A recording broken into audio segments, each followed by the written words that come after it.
to obtain a list of regular users who can log into the system. The key point is that their user IDs are 1000 or higher.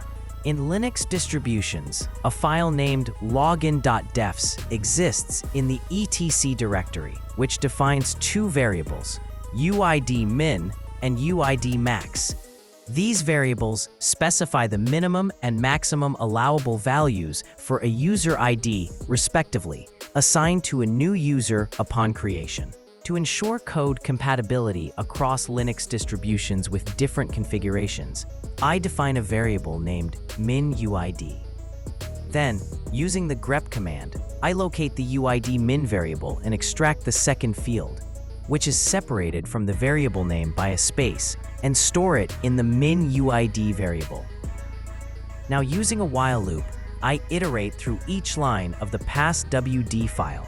I set the ifs variable to the colon and define variables after the read command that correspond to the fields in the passwd file. For any fields I don't need, I use an underscore.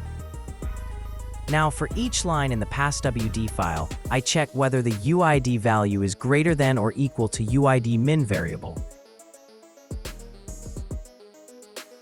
If it is, I print the account details such as username, home directory, and shell.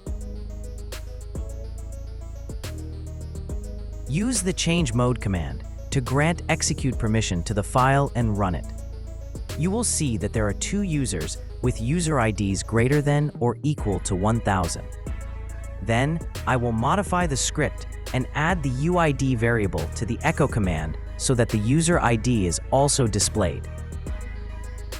I hope you found this video helpful, and I'd really appreciate it if you subscribe to the channel.